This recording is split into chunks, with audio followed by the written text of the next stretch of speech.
Hello once again, Rabbi. Did you catch anything today? I'm still waiting for you. I rented us a boat. I have bait.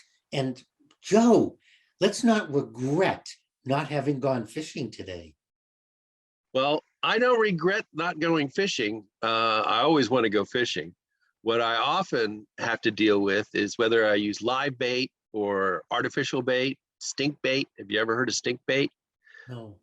And I have stood on the beach with my stink bait and caught 10 times as many fish as all the people on either side of me using their live bait. And I get lots of dirty looks, but I also get a lot of satisfaction because I come home with a bucket of fish. Some people say you shouldn't use artificial bait. I say whatever gets the job done. I could point to several examples of that growing up Catholic, where a lot of people got upset when they started saying the Mass in English. A lot of people started getting upset when they turned the priest around, so he was facing the congregation instead of with his back, so you couldn't see the secret rituals he was performing.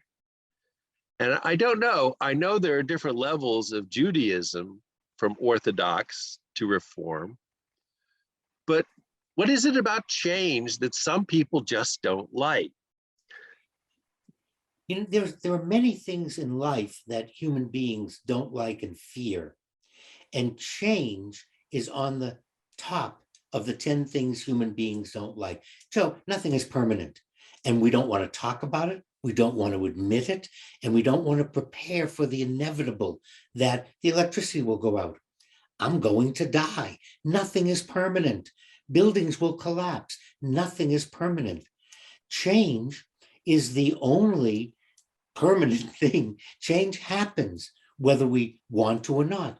The climate is changing. The seacoast is changing. Things change. And we have a very hard time with that. And because of our difficulty, we're creating more problems. The change happens. Look, when you started cartooning, you used a number 2 and number 3 pencil. What are you doing now for cartoons? All of it's digital. Now, you can tell me better, worse. We can talk about the quality. The reality is it's different. And I know people that have vinyl records because of the pop and the sizzle, and they say it's more authentic.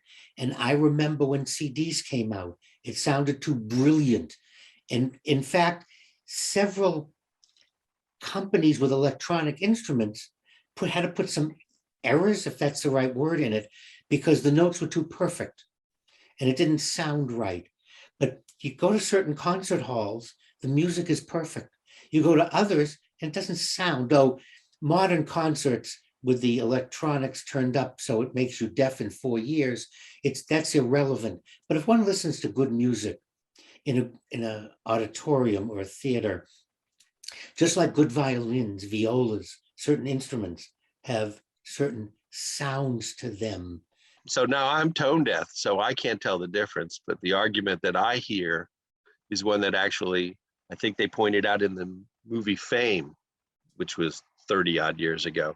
Whereas now with digital instruments, you can create a whole orchestra in your basement as opposed to having a bunch of people together.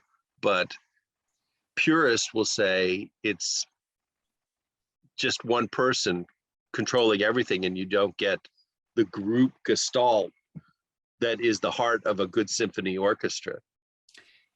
I would offer the challenge that we again have a difficult problem with. What's the goal?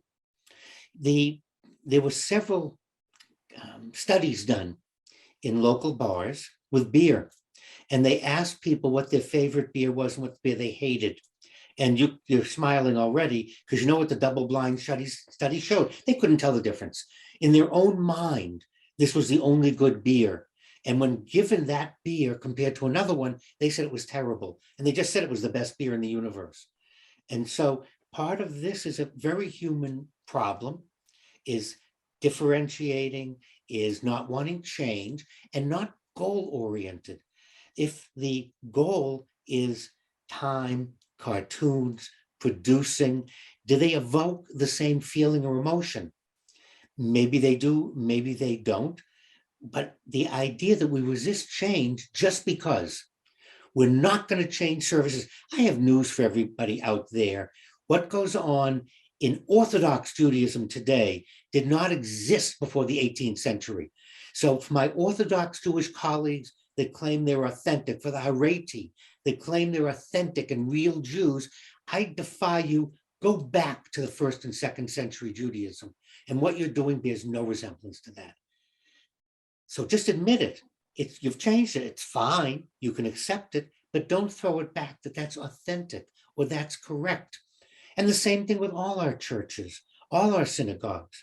They've all undergone changes, and then people resisted it rather than giving it a chance and saying, does it work?